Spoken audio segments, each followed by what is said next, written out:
Hey guys, in today's video, let's go over every manga that I read in the month of August.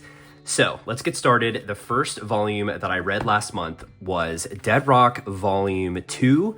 This is Hiro Mashima's newest series that he's been working on. And it's a little darker than Fairy Tail and Eden Zero, just a little darker.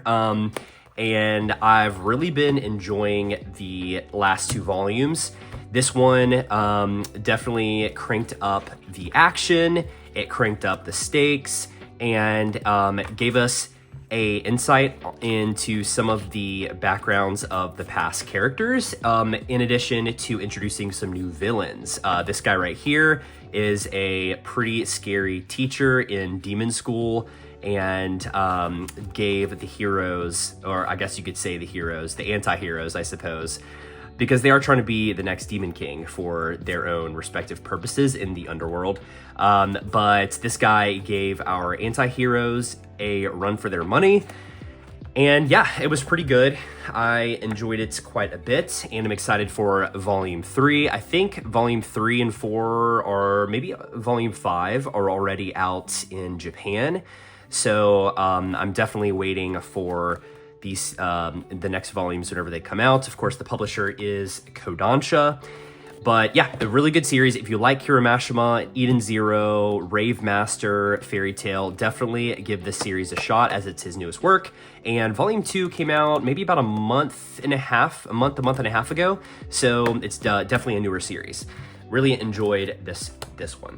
All right, the second volume that I read last month was Magic Artisan Dahlia Wilts No More Volume 7. So if you're into slice of life series, if you're into isekais, this one's like a light isekai. If you're into kind of light modern fantasy series, then this would be definitely down your alley. It's set in a fantasy world, but it's in a fantasy world that has quite a bit of, I guess it's more advanced than like a medieval fantasy. So they have infrastructure, society, very successful, right? So it definitely feels like a modern fantasy, even though it's like an isekai in a fantasy world.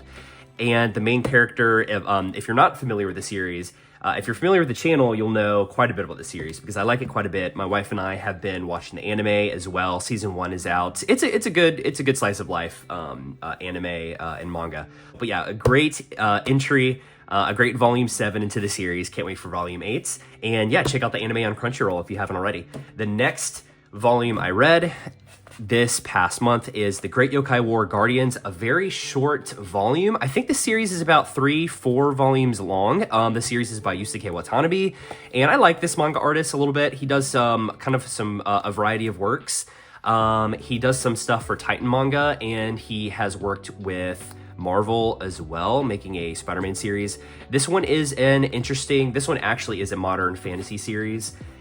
With yokai spirits, and this kid is basically chosen by the yokai to fight off a spirit kaiju. Yeah, a spirit kaiju. Think of like Godzilla, but he's like a spirit instead, raging across Japan. It's a pretty good series. It's a little, it's not as dark as I thought it was going to be so far. It kind of has some dark elements. But the main character here is going through some family drama and some personal issues, and so he's working through that while he is learning how to save Japan and the world from the kaiju. But yeah, good series so far. If you haven't heard of it, this is definitely the time to check it out. Like I said, short volume. You should be able to find it in your local stores for physical, and it should be on the Crunchyroll website and digital places as well. So, all right, the next to last physical manga that I read is The God's Lie by Kaori Ozaki, and this is a one-shot series. Kind of like a coming-of-age story. Very good. It's about the main character here, boy, who meets this girl and her younger brother, and they are living alone, and it's a secret because they want to stay in the house that they live at. They're waiting for their father to come back, but obviously that is not a good thing for kids to live by themselves. And so you're basically going over this kid's coming-of-age story and how he deals with this family who has been experiencing neglect and abandonment, things like that. It feels, or it looks like a Studio Ghibli work with the art style, and it feels very sweet, but it definitely has some dark components to it that we won't go into, but I think it's a really good coming of age story, and it has a good hopeful ending, which I always like about series that tackle real world issues and maybe are a little more serious or dark.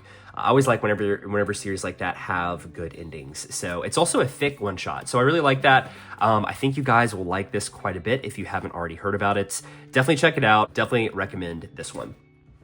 All right, and the last volume that I read this past month, in the month of August, is Busorinken Volume 1. I picked up the first 3 volumes from a local bookstore here in the area, and it's a series back from the earlier 2000s, and I like it quite a bit. I think it was on, Shonen Jump Advanced, you can see there, and it's good. It's a little darker than your normal shonen. Like, there's death in here, characters killing other characters. So, but yeah, the main character is a standard shonen main character. He's kind of funny, kind of goofy, but definitely gets serious when he needs to. And I've been enjoying it. The world building is interesting. The second volume really added quite a bit to the world building, because in this first volume, you get basically an introduction to the power systems and who the villains are and who the saviors are, who the heroes are in the series, and how the main character gets thrust into this world of alchemy, basically, and the Busorinkens.